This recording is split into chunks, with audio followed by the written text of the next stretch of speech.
Good morning guys. Good morning pa rin kasi it's 9:20 o'clock in the morning. So today I am going to cook this one is a kind of gourd but I don't know what it's the specific name of this. But we called it ampalaya bitin. So this one is like this. So it's a long gourd. Pero I already sliced it. Now we're gonna cut this into this size. Ayan. Tapos adobuhin natin to mamaya.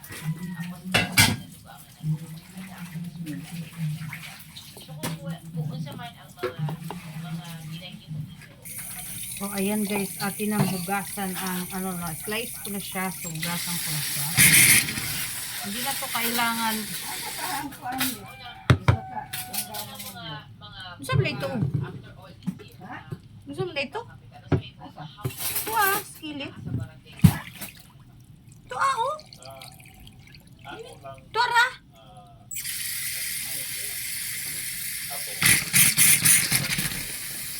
Ayan, so hugasan na natin, ready to cook na to. Ang gagawin natin ngayon ay kasi nga guys, mahirap lang kami. So, mag-ano muna ako guys. Oh, ito po, mahirap lang po ang lola nyo, kaya mag-ano po tayo, madilim. Ay, medyo madilim, no? Hindi lang medyo, talagang madilim. So, ayan. Mag-ano muna ako. Magsiga. Ayan guys, so maghaling na ta dire. Okay. Dito ako magluto eh. Dito po ako nagluluto guys. Meron naman kaming gas sa gasol, kaso lang tinitipid namin.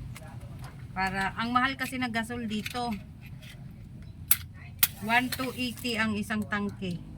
So we're trying to save our gas. At saka napakarami naming kahoy, kaya dito tayo paubos na rin yung gas namin guys, kasi yung mga gas dito mabilis lang maubos. Isang buwan lang mahigit ubos na. So isang buwan na yung gas namin, kaya dito tayo magluto. Ayan na.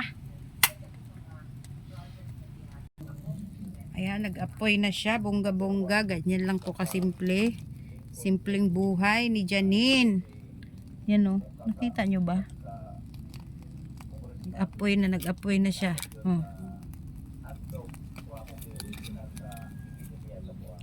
Ayan, so hintayin na muna natin siyang maglingas ng maigi.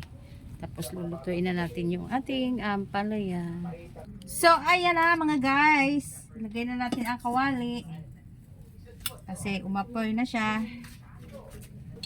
Ayan guys. Ilagay ko na yung bawang. Ayan, may mantika na yan eh. Ayan, halo-haloin lang natin. Halo-halo lang. Halo-halo. Ayan.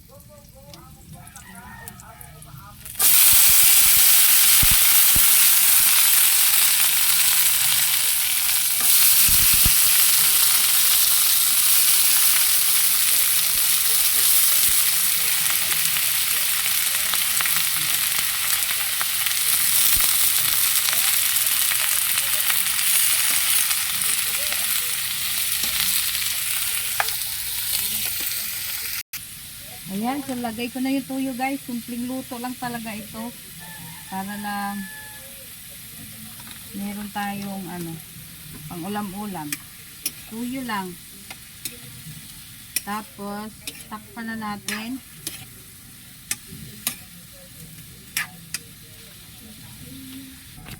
Ayan, so takpan ko na siya guys.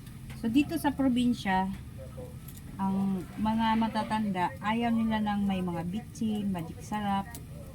Tapos syempre, dahil simpleng-simple lang ang luto na mga gusto nila. Kaya, walang magic, walang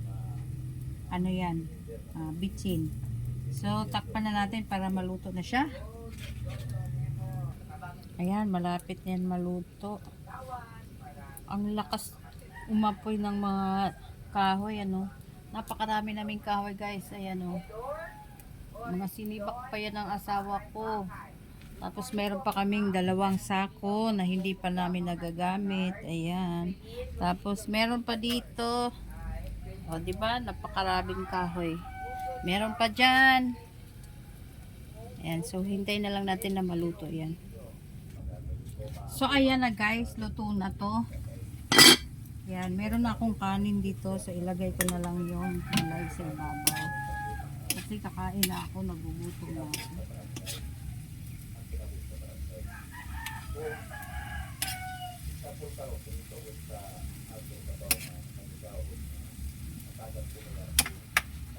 Ayan, at imuin na rin natin yan. Siyempre. Ayan. So, ayan na guys, ang ating gulay. Ayan, kakain na ako. Naluto na ang ating gulay. Thank you for watching guys. Bye! Bye-bye!